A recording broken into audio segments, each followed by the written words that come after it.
야곱이 자신의 죽음이 얼마 남지 않은 것을 알고는 자신의 12아들들을 불러 모아서 그 아들들을 위하여 예언을 하고 축복을 해 주었습니다. 먼저 장자 르우벤을 위하여 예언하였고, 또 둘째와 셋째 아들인 시므온과 레위를 위하여 예언하였고, 넷째 아들인 유다를 위하여 예언하고 축복했습니다. 여러분, 유다를 위한 야곱의 예언과 축복은 그야말로 엄청난 것이었지요. 유다와 유다 지파가 형제들의 찬송이 되고 지도자가 되고 적들로부터 승리할 것이고, 또 사자들처럼 용맹한 지파가 될 것이고, 포도나무, 포도주처럼 풍성한 기쁨이 넘칠 것이고, 왕들이 탄생하고 계속되는 지파가 될 것인데, 이 유다 지파에서 하나님의 아들이신 메시아 예수 그리스도께서 탄생하셔서 영원한 왕이 되실 것이라고 하였습니다. 그야말로 어마어마한 하나님의 축복을 유다와 유다 지파가 받았던 것입니다. 여러분, 이제 야곱의 예언과 축복은 계속되고 있었습니다. 이번에는 이 야곱의 아내 레아가 난 6번째 아들인 스불론인데요. 이 웬일인지 5번째 아들은 이사갈보다 앞섰어요. 레아가 낳은 6번째 아들이 스불론인데 야곱으로서는 10번째 아들이 되겠습니다. 이 스불론을 위해서 예언하고 축복을 하였습니다. 여러분 13절을 한번 보시죠. 13절에 스불론은 해변에 거하리니 그곳은 배 매는 해변이라 그 지경이 시돈까지 뒤로다. 여러분, 이것이 무슨 뜻일까요? 이것은 장래에 스불론의 후손인 스불론 지파가 배들을 매는 해변에 정착을 해서 살게 된다는 예언이지요. 그리고 그 지경이 북쪽으로 페니키아의 시돈까지 확대가 된다는 것이었죠. 근데 여러분, 이 야곱의 예언을 해석하는데 약간의 어려움이 따릅니다. 왜냐하면 훗날에 이스라엘 민족이 가나안 땅을 정복했을 때에 실제로 북서쪽에 해변의 땅을 제비 뽑아 차지한 지파는 스불론 지파가 아니라 아셀 지파였기 때문이에요. 그리고 시돈이라는 도시가 속해 있는 북쪽에 페니키아 왕국과 맞닿아 있는 지파가 역시 아셀 지파였지요. 그런데 아셀 지파 바로 오른쪽 내륙으로 들어와 조그마하게 땅을 차지한 지파가 바로 스불론 지파였기 때문입니다. 그러면 여러분, 이 야곱의 예언은 틀린 것일까요? 어떻게 되는 것일까요? 이것은 스불론 지파가 해상 활동을 통하여, 즉 어업이나 외국과의 무역 활동을 통하여 많은 이익을 얻고 바다를 통한 풍요를 누리게 된다는 뜻으로 해석이 됩니다. 즉 스불론 지파가 지중해 해변에서 멀지가 않습니다. 내륙에 조금 들어와 있지만 그래서 바다로 진출한다는 그런 뜻으로 해석이 가능하죠. 그것이 여러분 성경 신명기 33장 18절 19절에서 모세가 임종할 때의 예언과 축복에 그대로 기록되어 있습니다. 스불론에 대하여는 일렀으되 스불론이여 너는 나감을 기뻐하라. 이사가리여 너는 장막이 있음을 즐거워하라. 그들이 열국 백성을 불러 산에 이르게 하고 거기서 의로운 제사를 드릴 것이며 바다의 풍부한 것 모래에 감추인 보배를 흡수하리로다라고 하였죠. 즉 스불론 지파가 바다로 진출해서 바다를 통하여 풍부한 부를 벌어들이게 된다는 것입니다. 심지어 그들이 어디까지 진출을 했습니까? 북쪽의 페니키아 왕국의 두로와 베이루트 사이에 있는 시돈이라는 큰 항구까지 진출하여 그 영역을 크게 확대를 한다는 뜻이죠. 그러니까 스불론 지파가 아마 풍요를 누릴 수 있는 길은 바다로 진출하는 것이었을 거예요. 그런 의미에서 이 스불론 지파가 가나안 땅의 항구를 통해서 업을 하고 무역을 하고 상품을 교육해서 부를 창출하는 그런 지파가 될 것이라는 예언입니다. 바다를 통하여 풍요를 얻게 되었죠. 여러분, 아셀 지파보다 훨씬 뛰어났던 것 같아요. 아셀 지파의 예언에는 바다를 통한 풍요가 들어있지를 않습니다. 근데 여러분, 이스라엘의 지도를 한번 살펴보니까요, 우리 주님 예수께서 자라나셨던 이 나사렛이라는 동네가 바로 스불론 땅에 속했던 것으로 보입니다. 여러분, 성경 마태복음 4장 15절 16절에 보니까 스불론 땅과 납달리 땅과 요단강 저편 해변 길과 이방의 갈릴리여, 흑암에 앉은 백성이 큰 빛을 보았고 사망의 땅과 그늘에 앉은 자들에게 빛이 비치었도다 하였느니라고 하였습니다.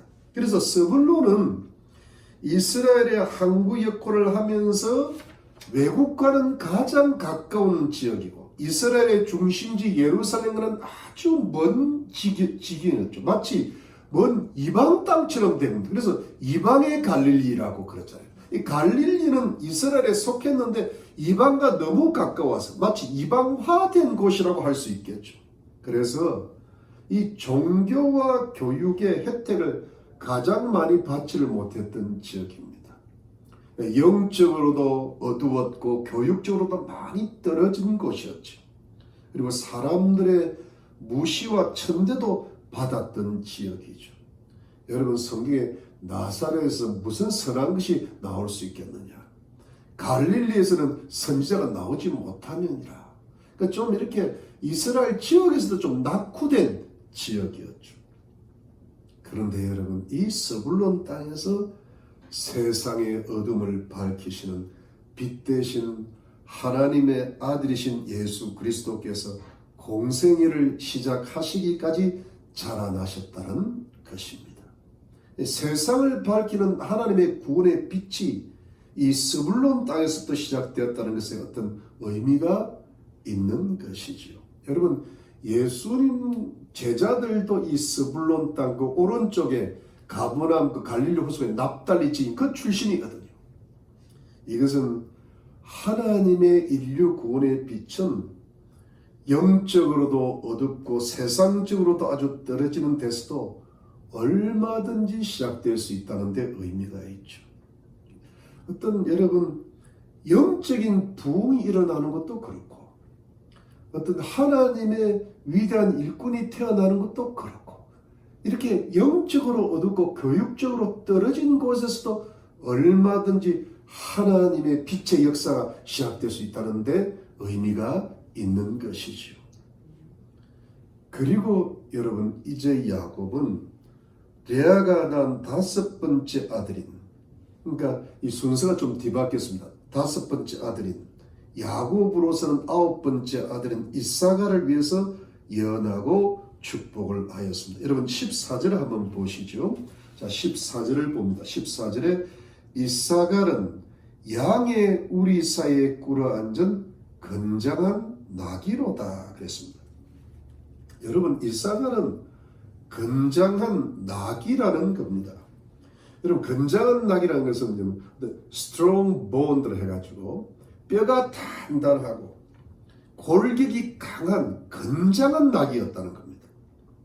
그런데 이 건장한 나귀가 양의 오리들 사이에 꿇어앉아 있다는 겁니다. 여러분, 나귀는요 힘이 셉니다. 강하고 활발해서 사람도 태우고 짐도 싣고 가는데요. 그러면 이 나귀는 나귀들 사이에 있어야 하는데 왜 순한 양들 사이에 있는 것일까요? 왜 나귀가 양의 우리들 사이에 꿇어앉아 있을까요? 그것은 아주 힘세고 강한 나귀이지만 양처럼 순한 나귀가 되었다는 겁니다. 아주 착하고 순한 말 잘 듣는 나귀가 되었다는 것이죠. 여러분, 이사갈 지파는 나귀는 나귀인데 어떤 나귀가 되었을까요? 여러분 15절 말씀 한번 보니까 그는 쉴 곳을 보고 좋게 여기며 토지를 보고 아름답게 여기고 어깨를 내려 짐을 메고 압제 아래서 섬기리로다. 여러분, 나귀가 짐을 지고 가다가 쉬게 되면 그 쉴 곳을 좋게 여긴다는 거예요. 그리고 그 땅을 아름답게 여겼다는 겁니다. 여러분, 힘든 노동을 했지만 범사를 좋게 여기고 만족을 하는 성품이 되었다는 겁니다. 불평이 없는 낙이라는 거예요. 여러분, 낙이가 사는 것이 힘들지만 항상 기쁘고 감사하고 소위 행복한 낙이가 되었다는 겁니다. 그리고 기꺼이 또 어깨를 내리고 짐을 지고 또 압제 아래서 섬기게 된다는 것인데요. 그러니까 평생 노동을 하면서 노예 노릇도 하고 세금 부담도 커진다는 뜻이에요. 즉 이사갈 지파는 어떤 그 주인 노릇을 못하고 항상 이렇게 종 노릇을 하는 그런 지파가 된다는 겁니다. 육체 노동에 힘들게 종사하는 지파가 된다는 것이죠. 그러니까 여러분, 이사갈 지파는 몸은 강건하고 마음은 유순한데 육체 노동에 종사하면서도 불평 없이 우직하고 묵묵하게 주어진 것에 만족하며 기쁘고 즐겁고 행복하게 살 수 있는 그런 지파가 될 것이라는 겁니다. 즉 하청, 서민층을 이루는 지파이지만 그래도 행복하게 사는 지파가 될 것이라는 뜻이죠. 여러분, 지금도 이 세상에는 이런 삶들을 살아가는 수많은 서민층들이 많거든요. 그래도 이런 분들의 행복은 사는 것은 무척 힘이 들고 뭔가 이렇게 높은 자리를 차지할 수는 없지만 그래도 나름대로 기쁘고 즐겁게 만족하며 살아갈 수 있다는 뜻이죠. 여러분, 인생의 행복과 기쁨이라는 것은 비록 가난하더라도 힘들게 노동하더라도 바쁘게 살아가는 서민층들에게도 하나님께서 축복으로 주어주시는 어떤 기쁨과 행복이 있다는 데 어떤 의미가 있는 것입니다. 우리 성도님들이 때로는 가난할 수도 있고 사는 것이 힘겨울 수도 있지만 또 하나님이 주시는 축복은 그 속에서도 이사갈의 축복, 기쁨과 행복과 만족과 평강을 누릴 수 있음도 믿으실 수 있기를 바랍니다. 그런데 사랑하는 성도님들, 이제 야곱은 레아가 낳은 6 아들을 위한 예언을 다 마치고 이제 그 다음으로 라헬의 여종 빌하가 낳은 첫째 아들 야곱으로서는 5번째 아들인 단을 위해서 예언을 하고 축복을 하였습니다. 여러분, 먼저 16절 한번 보시기 바랍니다. 16절에 보니까 단은 이스라엘의 한 지파같이 그 백성을 심판하리로다. 여러분, 이것이 무슨 뜻일까요? 좀 깊은 의미가 들어있는데요. 단이 이스라엘의 한 지파 같이 그 백성을 심판할 것이라고 하였습니다. 여러분, 원래 단이라는 이름의 뜻에는 심판, 재판이라는 뜻이 들어있어요. judgment라는 뜻이 들어있는데요. 즉 단 지파가 머리가 똑똑하고 영리하고 판단력이 좋아서 이스라엘 백성들을 재판하는 그런 위치에 있을 것이라는 뜻인데, 예를 들어 나중에 단 지파에서 삼손이라는 유명한 사사가 등장합니다. 근데 여러분, 이 사사라는 직함이 바로 재판관이라는 뜻이에요, 원래는. 근데 이 재판관이라는 뜻인데 이것을 이제 해석을 하자면 구원자가 되는 겁니다. 그러니까 평소 때는 이 사사가 이스라엘 백성들을 다스리면서 백성의 대소사를 잘 재판을 해주면서 백성들을 잘 다스린다는 뜻이고, 또 전쟁 시에는 백성들을 적들로부터 구출을 해주는 구원자의 역할을 한다는 것이죠. 그러니까 사사는 재판관을 가리킨다. 그래서 판관기라고 번역을 한 번역 성경이 있죠. 단 지파의 삼손이 이 직분을 맡은 우여곡절 끝에 그래도 잘 감당을 하였는데, 단 지파가 이스라엘 민족 가운데 그런 재판관의 역할을 잘 할 것이라는 예언입니다. 그러니까 단 지파에 대한 예언은 좋은 예언이에요. 왜냐하면 재판을 잘 하는 것은 너무 좋은 일이니까요. 잘 다스리는 것은 참 좋은 것이잖아요. 그런데 성도님들, 이상한 것은, 조금 이상하게 보이는 것은 단 지파가 재판을 잘 할 것인데 한 가지 큰 문제가 뭔데? 여러분 16절 다시 보고 16절 다시 보니까 단은 이스라엘의 한 지파 같이 그 백성을 심판하리로다. 여러분 이때 정상적인 말로는 이스라엘의 한 지파 같이가 아니라 이스라엘의 한 지파로서라고 해야 됩니다. 왜냐하면 단 지파는 분명히 이스라엘의 한 지파였기 때문입니다. 그런데 왜 야곱이 여기서 단을 이스라엘의 한 지파 같이라고 했을까요? 이스라엘의 한 지파로서라고 했어야 되는데요. 사랑하는 성도님, 이것은 이 야곱의 이상한 예언은 단 지파가 분명히 이스라엘의 한 지파였으나 나중에는 훗날에는 이스라엘의 한 지파가 안 될 것이라는 뜻이 들어있는 겁니다. 여러분 이것이 무슨 의미일까요? 성경 사사기 17장 18장에 보니까 단 지파가 자신이 제비 뽑아 분배받은 가나안 땅을 아직 싸워서 차지를 못하니까 이것을 하나님께서 이미 주신 땅으로 믿고 하나님께 기도하고 용맹스럽게 싸워서 이겨서 차지를 했었어야 했는데 아마도 그 단 지파 바로 옆에 서쪽으로 보니까 블레셋이 있었어요. 블레셋은 그 당시 가장 강한 이스라엘의 적이었거든요. 아마 단 지파가 가장 힘든 땅을 분배받은 것 같아요. 겁이 나잖아요. 그래서 여러분 삼손이 블레셋과 싸우잖아요. 이전에 보니까.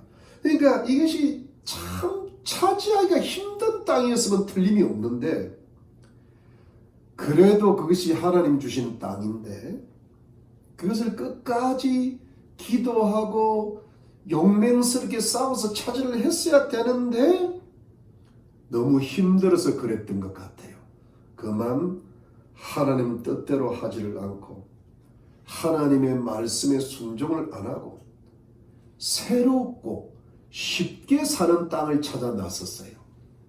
그래서 가나안 땅의 최북단 지역에 여러분 지도를 보면 갈릴리 호수를 한쪽 올라갑니다. 가나안 땅의 경계를 넘어갑니다. 그러니까 그 예를 들어 아셀 지파나 스불론 지파나 납달리 지파의 경계를 올라가요. 그래서 그 라이스 땅이라는 곳을 침범을 하고는 그것을 빼앗습니다. 다 죽여버리고 그리고 그 땅 이름을 단이라고 제 멋대로 정해버린 겁니다. 그리고 그 땅에 신상을 세우고 자기들 마음대로 제사장 가문이 아닌 제사장을 세우고는 하나님을 섬긴다는 핑계로 우상숭배를 시작했던 것이죠. 그 당시에 모든 이스라엘 백성들이 하나님께 제사를 드려야 할 장소는 딱 한 군데 실로에 있었습니다. 예루살렘 전이었죠. 그런데 실로에 하나님의 성막이 있었고 언약궤가 있었고 제사장들이 있었습니다. 그런데 단 지파가 이 제사법을 무시하고는 또 힘들다고 하나님께서 주신 땅을 버리고는 자신들이 원하는 쉬운 땅을 찾아서 그만 가나안 지경을 넘어가 버리고 말았고 거기에다가 신상들 만들고 하나님의 이름으로 우상 숭배를 하고 말았습니다. 다른 곳에서 하나님께 제사 드리면 안 되거든요. 그런데 벌써 그쪽으로 가버린 것. 그러니까 여러분 어떻게 됐겠어요? 여러분 하나님 땅을 떠나고 하나님께 제사 드리는 땅을 떠나면 반드시 그 대가를 치르게 되어 있죠. 시간이 흐르면 흐를수록 단 지파가 점점 이스라엘에게서 멀어지는 겁니다. 땅이 멀어지니까 하나님을 믿는 신앙도 멀어지죠. 그래서 나중에는 어떻게 되었습니까? 그 이후에 이스라엘이 남북으로 갈라졌을 때에 북쪽 이스라엘 왕국의 지도자 여로보암이 금송아지 둘을 만들어서 하나는 베델에 둡니다. 그 베델은 북이스라엘의 중간쯤에 있거든요. 베델에 두고 중심이죠. 하나는 저 북쪽에 단에 둡니다. 북쪽 지파들이 거기 가서 예배 드리라는 거예요. 그래서 북쪽 이스라엘 왕국이 본격적으로 우상숭배, 금송아지를 숭배하는 우상숭배를 시작하였죠. 이때 우상숭배의 두 중심지 중에 하나가 단이었습니다. 그러니까 처음부터 단은 우상을 섬기니까 거기다가 뒀겠죠. 그러니까 여러분 결국 단 지파가 어떻게 되었어요? 완전한 우상숭배지로 변모했습니다. 그러면서 단 지파가 이스라엘 지경 바깥에 있으니까 이방인들이 많았지 않겠어요? 이방인들과 결혼도 하고 이방의 신들이 들어오고 그러면서 혼혈이 일어나지 않았겠어요? 결국 단 지파는 점차 신앙적으로도 하나님을 떠나게 되고 민족적으로도 이스라엘 떠나는 지파로 되어갔던 것입니다. 즉 처음에는 분명히 이스라엘 지파였지만 나중에는 이스라엘 지파 같이 되어갔던 것인데 이 뜻이 뭡니까? 이스라엘 지파 같지만 진짜 이스라엘 지파가 아니라는 뜻이죠. 단 지파가 진짜 이스라엘 지파였는데 나중에는 뭐예요? 가짜 이스라엘 지파가 되어버리고 말았다는 뜻입니다. 여러분 로마서 2장 29절에 이런 말씀이 있습니다. 이면적 유대인이 아니고 표면적 유대인이 되어버렸다는 그런 뜻도 단 지파에 해당될 수 있겠지요. 사랑하는 성도님들, 그러면 어떻게 되는 것일까요? 처음에는 진짜였지만 나중에는 가짜가 되어버린다면 어떻게 되는 것일까요? 그것이 그렇게 되어버리면 영적으로도 굉장히 무섭고 해롭고 악을 끼치는 사람들이 될 수 있다는 겁니다. 여러분 17절 보십시오. 17절 말씀 17절에 다는 길의 뱀이요 첩경의 독사리로다. 말굽을 물어서 그 탄자로 뒤로 떨어지게 하리로다. 여러분 이것이 무슨 뜻입니까? 단 지파가 길거리의 뱀이 되고 첩경은 지름길의 독사가 될 것이라는 것입니다. 말굽을 물어가지고 뱀이 말에 말굽을 물어가지고 말 탄 사람을 말에서 뒤로 떨어지게 할 것입니다. 여러분 이 독사가 독을 가졌는데 말을 물어보면 말이 그냥 그 자리에서 죽는다는 것이죠. 여러분 이것은 무슨 뜻입니까? 이것은 앞으로 단 지파가 이스라엘 민족 전체에 또 사람들에게 줄 영적인 독성, 영적인 해악성을 가리키는 것이죠. 그런 악한 영적인 해를 끼치는 지파가 이 악한 지파가 단 지파가 될 것이라는 겁니다. 여러분 보세요. 말을 탄 사람이 길을 달리잖아요. 또 빨리 가려고 지름길 첩경으로 가지요. 근데 뱀은 보통 숲에 있고 숲속에 누구든지 그 뱀을 조심하잖아요. 근데 길거리에서 말을 타고 다니는 사람들은 별로 조심을 안 합니다. 그 길을 가는데 말 탄 자들이 안심하고 길을 달리고 지름길로 빨리 가려고 합니다. 설마 그 길에 그 지름길에 뱀과 독사가 있을 것이라고 생각을 못합니다. 그러나 그것이 함정이었습니다. 갑자기 길에 뱀이 나타나고 지름길에 독사가 나타나는 겁니다. 그래서 발굽을 물어버리니까 말에서 탄 사람이 떨어지는 겁니다. 사람이 달리는 말에서 떨어져서 크게 다치기도 하고 심지어 죽을 수도 있는 것입니다. 이것은 무엇을 가르칩니까? 이스라엘 백성들이 영적으로 타락하고 신앙적으로 실족한다는 것입니다. 이스라엘 백성들이 하나님을 경외하고 하나님 말씀에 순종하는 뜨거운 신앙을 버리고 그 신앙이 식어지고 타락하고 결국은 하나님을 믿는 신앙에서 떠나버린다는 뜻이죠. 그러면서 어떤 사람들은 하나님을 섬기면서도 우상 숭배를 하고 혼합 종교가 되어버립니다. 그러다가 완전히 하나님을 떠나버린다는 겁니다. 그야말로 겉모습은 유대인인데 속으로는 우상 숭배를 하는 이방인들이 되어버린다는 겁니다. 그러니까 겉은 유대인인데 속은 가짜라는 겁니다. 이스라엘 종교가 완전히 타락을 합니다. 그러니까 나중에 하나님의 징계와 진노를 받아서 이스라엘이 완전히 멸망을 당하게 되죠. 요즘으로 하자면 우리 성도들이 하나님을 잘 섬기다가 그 다음에는 하나님과 세상을 함께 섬기다가 결국은 나중에는 하나님을 버리고 신앙을 떠나버리고 세상 사람으로 돌아간다는 뜻입니다. 겉으로는 하나님을 믿는다고는 하는데 속으로는 세상을 숭배하는 가짜 그리스도인이 된다는 그런 뜻입니다. 여러분, 지금 우리의 성경을 믿는 이 순수한 기독교에 뭐가 들어와 있습니까?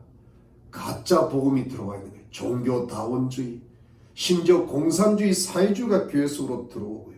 그 다음에 물질을 숭상하는 세속주의가 들어와 있습니다. 이 모든 것이 지금 혼합적으로 돌아가고 있죠. 이것이 계속되다 보면 뭡니까? 하나님을 믿는 신앙은 껍데기고 속으로는 금송아지를 섬기는, 그야말로 세상을 섬기고 잘못된 사상을 섬기고 혼합 종교를 섬기는 그런 잘못된 기독교로, 타락한 기독교로 떨어진다는 것입니다. 현대 기독교가 그런 모습을 지금 보여주고 있죠. 그럴 때 어떻게 합니까? 교회에도 성도에도 성도가 많은 나라에도 하나님의 징계와 진노가 임할 수가 있는 것입니다. 여러분, 어찌 보면 이 코로나 사태라는 것도 그런 견지에서 한번 보아야 될 가능성이 많죠. 주님께서 회개를 원하신다고 볼 수가 있는 것입니다. 그런데 여러분, 이스라엘을 영적으로 타락을 시키고 민족적으로 망하게 할 장본인이 바로 단 지파가 될 것이라는 예언이죠. 단 지파가 뱀이 되고 독사가 된다는 겁니다. 이것은 뭐예요? 사단의 하순이 된다는 것이죠. 사단이 철저히 이용하는 지파가 된다는 겁니다. 사단이 단 지파서로 들어간다는 것입니다. 마치 예수님을 십자가에 죽으시도록 팔았던 가롯 유다처럼 된다는 그런 뜻이죠. 단 지파가 그렇게 될 것이라는 예언입니다. 사랑하는 성도는, 이것은 축복이 아니고 그야말로 저주죠. 최고의 저주입니다. 가장 무서운 저주예요. 여러분, 유다 지파가 가장 최고의 축복을 받았다면 단 지파가 가장 무서운 최고의 저주를 받았다고 볼 수 있습니다. 그래서 이 야곱의 예언이 성취가 되는 것으로 보이는 것 같은 성경 구절이 성경 요한계시록 7장인데요. 여러분, 여기에 14만 4천 명이라는 사람의 수가 그들의 이마에 하나님의 인, 즉 하나님께서 찍어주시는 도장을 받을 것인데, 참으로 이상하고 희한한 것은 이곳에 이스라엘의 모든 지파들이 다 등장을 하는데요. 그 이스라엘의 매 지파에 12,000명씩 12지파가 되어야 14만 4천이 되는데, 여기에 단 지파만 유독 빠져 있다는 것이죠. 그러니까 레위 지파가 거기에 포함이 됩니다. 여러분, 이것이 무슨 뜻일까요? 이것은 단 지파가 없어졌다는 것입니다. 단 지파가 이스라엘 민족에서 완전히 죄가 되었다는 뜻이 것입니다. 그래서 여러분, 이 초대교회의 시대에 우리 예수님의 제자들인 사도들을 계승했던 사람들을 교부라 그러는데, 초대 교부라고 하는데, 그 초대 교부들이 이 창세기 49장의 오늘 본문의 야곱의 예언과 사사기의 내용들과 그리고 요한계시록 7장의 내용을 중심으로 해서 마지막 종말의 시대에 나타날 적 그리스도가 바로 다한 지파에서 나올 것이라고 해석을 했던 적이 있습니다. 왜냐하면 아주 머리가 비상하고 똑똑하여 이스라엘 민족을 재판하면서도 이스라엘 지파 같으나 이스라엘 지파가 아닌 지파가 다한 지파라는 겁니다. 진짜 유대인 같으나 가짜 유대인이라는 겁니다. 하나님을 믿는 것 같으나 하나님을 안 믿는다는 겁니다.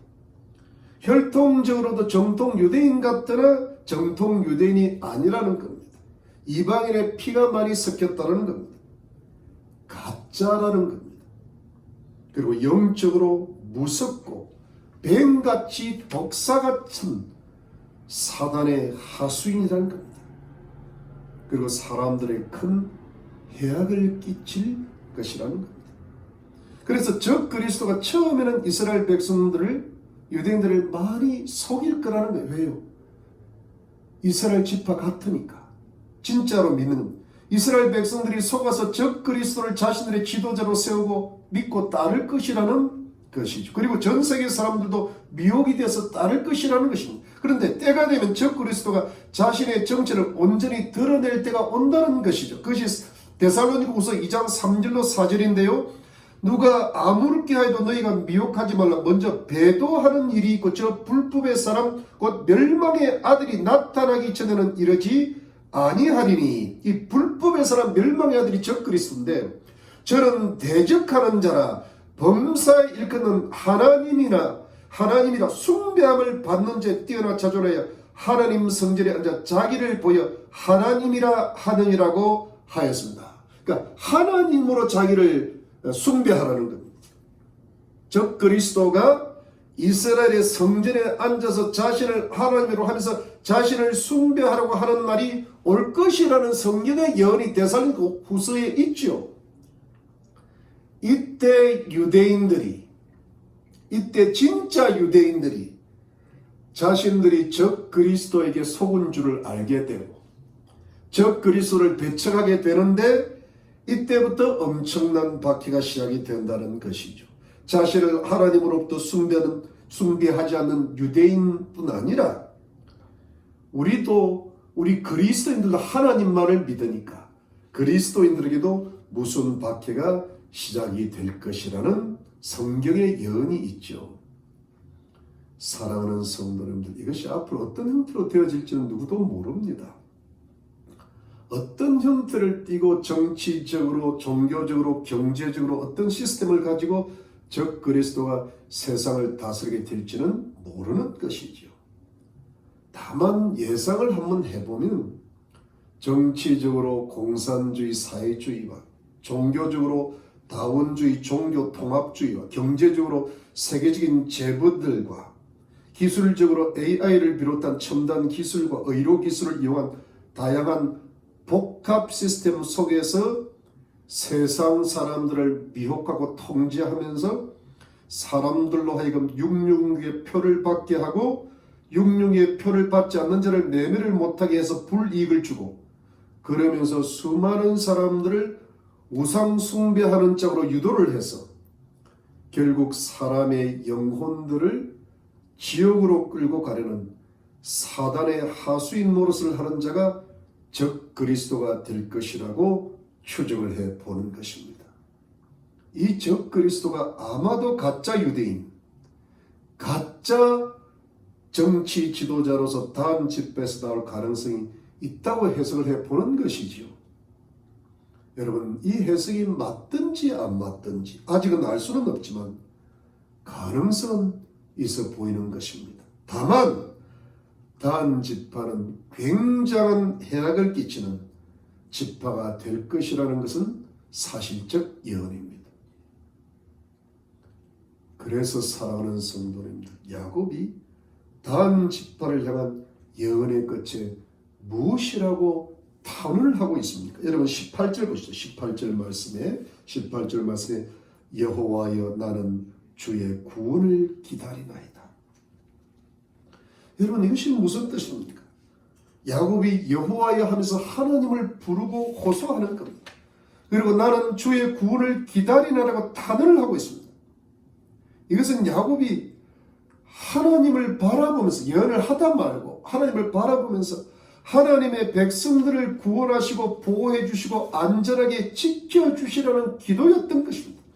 단 지파의 우상 숭배와 영적인 미혹과 사단의 하수인 역할로부터 하나님 백성들의 영혼들을 보존해 주시고 삶을 지켜주시고 보호해 주시고 지켜주시라는 간절한 탄원이고 호소인 것입니다. 야곱은 이것의 앞날을 내다보고 있는 것이죠. 야곱이 하나님의 실에 감동이 되어서 예언을 하고 있는 것이죠. 그래서 하나님께서 하나님 백성들의 구원을 도와주시라고, 하나님께서 지켜주시라고, 그들의 영혼을 끝까지 보존해 주시라, 그 미혹과 그 핍박에서 건져주시라고 호소를 하고 있는 것입니다. 이렇게 함으로써 야곱이 단 지파를 향한 예언을 마치는 것입니다. 사랑하는 성도님들, 오늘 말씀인 야곱의 이 단과 단 지파에 대한 예언을 통해서 우리가 깊이 깨달아야 할 하나님의 영적인 교훈은 무엇일까요? 그것은 먼저 진짜 성도는 끝까지 진짜 성도로 살아야만 한다는 것입니다. 그리고 진짜 성도가 끝까지 진짜 성도로 살기 위해서는 끝까지 주님 오시는 그날까지 우리가 하나님의 나라에 가는 그 순간까지 영적으로 싸워서 이겨나가야 된다는 뜻입니다. 사랑하는 성도님들, 이것에는 이런 뜻이 들어있습니다. 진짜 성도가 얼마든지 이 세상을 살다 보면, 시간이 흐르다 보면 가짜 성도가 될 수 있는 가능성이 활짝 열려 있다는 뜻입니다. 마치 단 지파처럼 말입니다. 여러분, 단 지파도 처음에는 분명히 이스라엘의 지파였고 하나님의 거룩한 백성들이었습니다. 그런데 단 지파가 처음에 하나님께서 주신 땅을 떠났습니다. 왜 그 단 지파가 그 땅을 떠났습니까? 하나님께서 주신 그 땅을 싸워서 차지할 용기가 없었기 때문이죠. 왜 싸울 용기를 가지지 못했습니까? 그것은 단 지파가 주위의 환경을 보고 블레셋의 적들을 보고 두렵고 무섭고 그렇게 하니까 하나님 말씀에 불순종을 할 수밖에 없었기 때문이에요. 여러분, 단 지파가 주변의 상황 때문에 두렵고 근심이 돼가지고 하나님 말씀에 일단 불순종을 하게 되니까 하나님께서 그 땅을 분명히 주셨다는 확신이 안 생기는 겁니다. 확신이 안 생기니까 하나님께 기도도 안 했고 하나님의 능력이 역사를 못하는 겁니다. 하나님께 주신 확신이 있으면 기도 열심히 하면 성령이 역사하시고 그리고 다음 지파의 용맹스러운 군사들 일으켜 주시고 전쟁에서 분명히 이기게 해 주실 텐데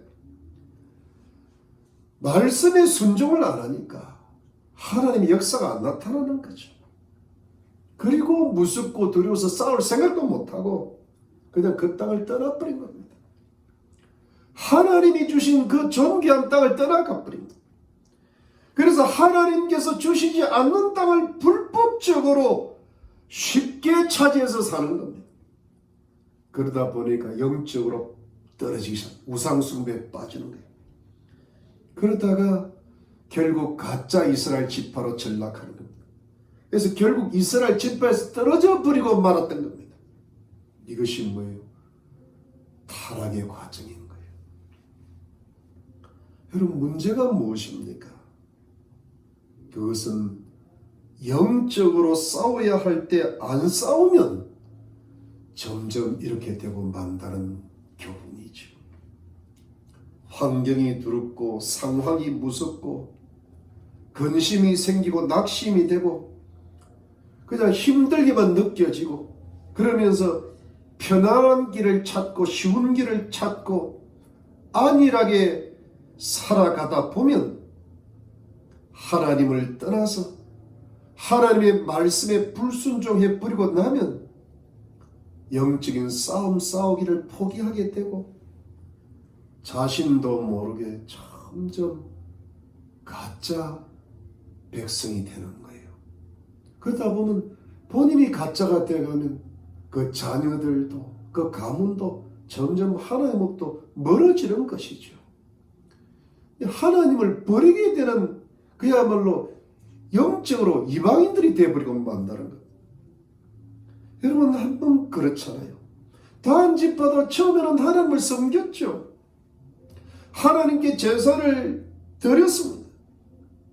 그런데 일단 하나님 주신 땅을 떠나고 하나님 말씀에 불순종하고 영적인 용기를 잃어버리고 나니까 점점 영적으로 약해지는 겁니다. 우상이 그 지파에 파고드는 겁니다. 혼합 종교가 되고 우상화 되는 겁니다. 시간이 흐르고 나니까 자신도 모르게 어느새 가짜가 되어버리고 말합니다. 겉만 유대인이지 속은 이방인이 되어버리고 말았던 겁니다. 사랑하는 성도는 우리가 처음에 예수님을 믿고 구원을 얻어서 진짜 하나님의 거룩한 백성이 되었다면 우리 인생 끝까지 하나님 나라 가는 순간까지 예수님 다시 오실 때까지 나중에까지라도 진짜 하나님 백성으로 남아서 하나님의 구원과 하늘의 상급과 영광과 이 땅에서도 주시는 하나님의 축복을 누려야 하는 것인데 그렇게 살려면 어떻게 살아야 됩니까? 내가 사는 이 어려운 환경이나 고달픈 상황에 관계없이 그것이 비록 힘들고 어렵더라도 고달플지라도 그것이 하나님께서 내게 주신 땅인 줄 믿고 그것이 하나님께서 내게 주신 환경이고 상인 줄 믿고 다른 편한 상황, 쉬운 상황을 찾아가지 말고 바로 그 자리에서 하나님의 말씀에 순종하면서 하나님의 뜻에 순종하면서 하나님이 간절히 기도를 드리면서 하나님의 인도를 받고 하나님의 뜻대로 살아가는 영적인 싸움을 끝까지 싸우셔야 하는 것입니다. 영적으로 싸워서 이겨야 되는 것입니다. 영적인 싸움을 싸워서 영적으로 먼저 승리를 해야 되는 것이죠. 하나님 앞에서 신앙적으로 먼저 승리를 해야 되는 겁니다. 사랑하는 성도님들, 우리 예수님 믿고 구원받아서 하늘의 소망을 둔 하나님 백성들은 먼저 이 세상에서 잘 살고 잘 먹고 출세하는 것이 문제가 아니라는 겁니다. 그건 세상에 속한 이방인들이 하는 거예요. 영적 이방인들이. 만일에 우리가 하나님 백성이 세상을 먼저 따라가게 되면 쉬운 길을 먼저 찾게 되면 결국은 다른 지파처럼 멀리 하나님께서 원하시지 않는 멀리 떨어진 곳에 살게 된다는 겁니다. 그러면서 점점 자신도 가정도 가문도 하나님부터 멀어져 나간다는 겁니다. 진짜 하나님 백성들이 아닌 하나님 백성 같이 되어버리는 것, 이거는 가짜 하나님 백성으로 전락해버린다는 것이죠. 그런데 우리 진짜 그리스도인들은, 진정한 하나님 백성들은 이 세상에서 먹고 마시고 쓸 것만 있으면 족한 줄로 먼저 알아야 됩니다. 여러분, 우리가 육신을 가지고 있고 우리가 이 세상에서 돈도 필요하고 재물도 필요하고 집도 필요하고 하나님이 다 아십니다. 그래서 필요한 건 다 주님이 주시죠. 그러니까 가장 기본적인 것만 일단 충족이 되면 세상 사는 건 너무 걱정하지 말고, 너무 근심하지 말고, 모든 것을 다 하나님께서 주실 줄 믿고 하나님께 다 맡기면서 일단은 일용할 양식에게 감사하고 한 달 한 달 살아가는 겁니다. 그러면서 뭐예요? 우리의 영적인 초점은 하나님 나라에 있어야 되는 거예요. 하나님의 나라와 일을 먼저 구해 나가는 겁니다. 나를 향하신 하나님의 뜻이 뭘까? 무슨 직장을 하나 구하더라도, 자녀들을 어디 학교에 보냈더라도, 또 우리가 이사를 하더라도, 뭘 하나 하더라도 이게 하나님의 뜻인가 아닌가, 이것이 하나님의 말씀에 맞는가 안 맞는가, 그걸 먼저 체크를 하고, 그리고 나서 하나님 뜻이 맞으면 그 길을 좀 부족하고 힘들더라도 가야죠. 싸워서 이겨나가야 된다는 겁니다. 비록 힘든 땅이라도 그래서 차지해 나가야 된다는 겁니다. 나를 향하신 하나님의 뜻이 뭘까? 내 가정을 향하신 하나님의 인도가 뭘까? 내 자녀들을 어떻게 하나님이 축복하실까? 그 길을 따라가야 된다는 겁니다. 무슨 일을 하든지 무슨 생각을 하든지 하나님의 뜻대로 해야 된다는 것입니다. 하나님의 인도를 따라야 된다는 것입니다. 그리고 살면 내가 영적으로 먼저 승리해 나가면, 영적으로 내가 먼저 승리하면 우리의 신앙이 하나님을 인도를 받게 되고 예수님을 따라가는 성숙한 신앙이 되어가고 우리의 인격이 훈련이 되어가면 때를 따라 하나님께서 나에게 필요한 모든 것을 넉넉히 채우시기 시작하고 삶의 평강을 주시기 시작하시는 것입니다. 왜요? 영적인 준비가 되니까 삶에 필요한 것을 다 줘도 타락을 안 하잖아요. 또한 하나님께서 우리 힘과 지혜로 안 되는 여러 가지 장벽들은 기적도 베풀어 주시고 크신 축복으로 갚아주시는 풍성한 은혜도 경험하게 되실 것입니다. 하나님의 크신 은혜가 임하게 되는 것이죠. 이것이 바로 우리들의 인생 끝까지 하늘 날아가는 그 순간까지 진짜 그리스도인으로 살아가는 영적인 비결이고 삶의 비결인 줄로 믿으시기를 바랍니다. 이런 성도들에게 하늘의 큰 상급이 기다리고 있는 줄로 믿는 것입니다. 여러분, 우리 그리스도인들이 타락을 하면요, 마치 소금인데 소금 맛을 잃어버리고, 여러분, 불 꺼진 등잔이 얼마나 차갑습니까? 마치 그것처럼 오히려 하나님 백성들이 타락을 하면 세상 사람들보다도 영적인 해를 끼치고 악한 영향력을 줄 수 있어요. 왜냐하면 하나님 백성들에게 사단이 들어오면 사단이 훨씬 그 하나님 백성들을 이용해서 악한 영향력을 끼칠 수가 있거든. 여러분, 타락한 목사들, 장로들, 집사들, 권사들, 평신도들이 많이 있죠. 잘못된 사상에 빠지는 신학교 교수들이 얼마나 큰 해악을 끼치는지 모릅니다. 여러분, 가톨릭의 신부들은 말할 것도 없습니다. 이들이 타락하고 그들의 자녀들이 타락해서 그야말로 이 세상을 경악케 하는 일들이 지금 심심찮게 떠오르죠. 왜요? 그들이 왜 타락? 그들이 하나님 말씀을 놓쳤기 때문에요. 영적으로 싸우지 않고 세상적으로 타락을 하다 보니까 사단이 들어가 버린 겁니다. 사단의 하수인들이, 그러니까 목사라는 이름으로, 성도라는 이름으로, 신학교 교수라는 이름으로 사단이 그들을 이용해서 하나님의 영광을 가리고 수많은 사람들에게 고통을 안겨다 주는 것이죠. 하나님의 영광을 가리게 된다는 겁니다. 그러므로 사랑하는 성도, 지금은 영적으로 깨어있어야 될 때요. 정신적으로 바짝 정신을 차려야 됩니다. 그러면서 내가 하나님의 구원받은 백성으로서 내가 타락할까봐 걱정해야 돼요. 내가 혹시 나도 모르게 가짜 하나님의 백성이 되어서 다른 사람들도 타락시키고 나도 모르는 사이에 해악을 끼치고 나도 모르는 사이에 교회와 사회에 악을 끼치는 사단의 도구가 될까봐 항상 조심하시고 하나님 말씀 앞에 경고를 받으셔야 됩니다. 그래서 여러분, 내가 내 스스로를 지켜나가야 될 때가 왔어요. 이제는 누가 누구를 지킵니까?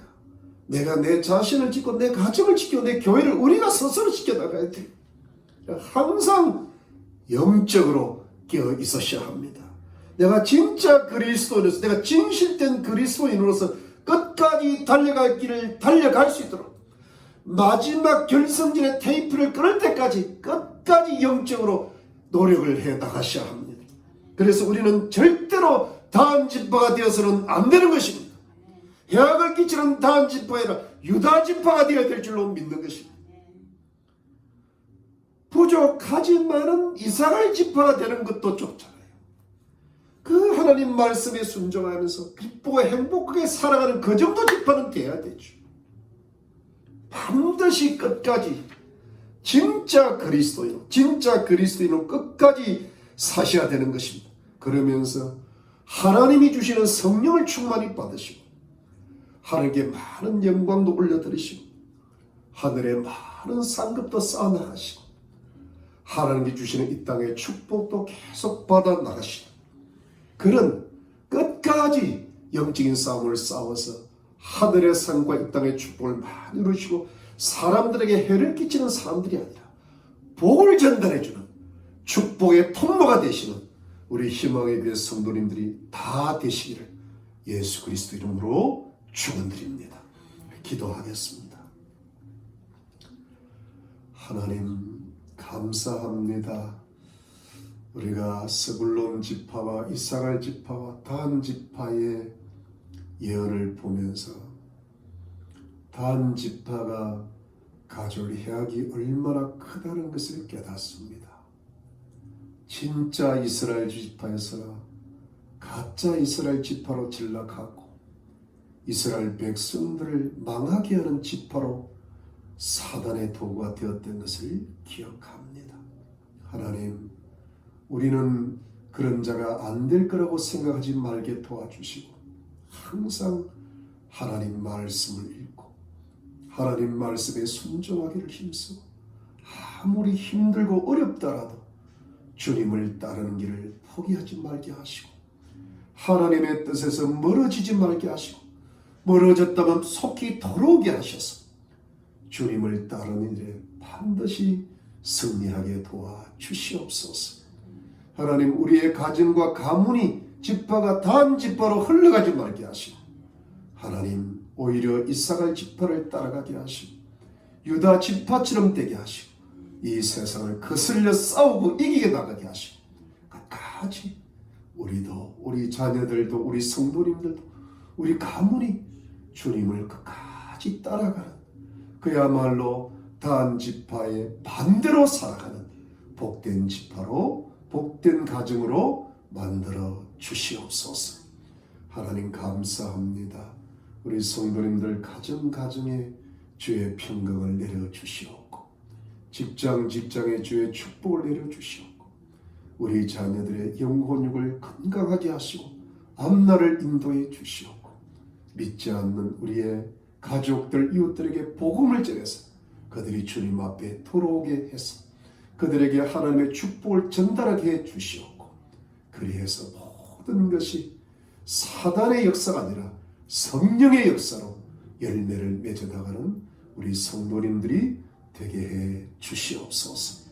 주께서 함께 하시고 항상 지키시고 보호해 주시고 주여 주의 구원을 기다리나라고 했습니다. 주의 백성들을 구원하시고 항상 보존하여 주시옵소서. 감사드립니다. 축복합니다. 예수님의 이름으로 기도드렸습니다. 아멘. 여러분 감사합니다. 우리 오는 화요일날 우리 2월 9일날 우리 성경 공부가 있습니다. 다들 참여하시고 빠지지 마시고 늦더라도 줌 성경 공부에 다 들어오시기를 바랍니다. 여러분 요즘 백신이 자꾸 개발되고 있고 또 다른 백신이 또 나왔다 그러네요. 좋은 소식인데 속히 백신도 받고 해서 우리가 올해는 다 같이 모여서 함께 예배드리는 그날이 오기를 소원합니다. 우리 항상 영적으로 껴있고 말씀과 기도를 빠지지 마시기를 바랍니다. 여러분 끝까지 우리 코로나와 이 모든 어려움에서 승리하시기를 바랍니다. 우리 다 같이 축도하겠습니다. 지금은 예수 그리스도의 놀라우신 은혜와 하나님 아버지의 지극하신 사랑과 성령의 위로와 교통과 충만하심이 하나님 단지파라는 그런 해악의 세력을 보면서 우리가 이 어두운 세상 속에 정신을 차리고 정말 참된 그리스도의 살기를 소원하고 끝까지 달려가기를 소원하는 하나님의 거룩한 백성들과 가족들과 이웃들 머리머리 위에 지금으로부터 영원토록 함께 계실지어다. 아멘.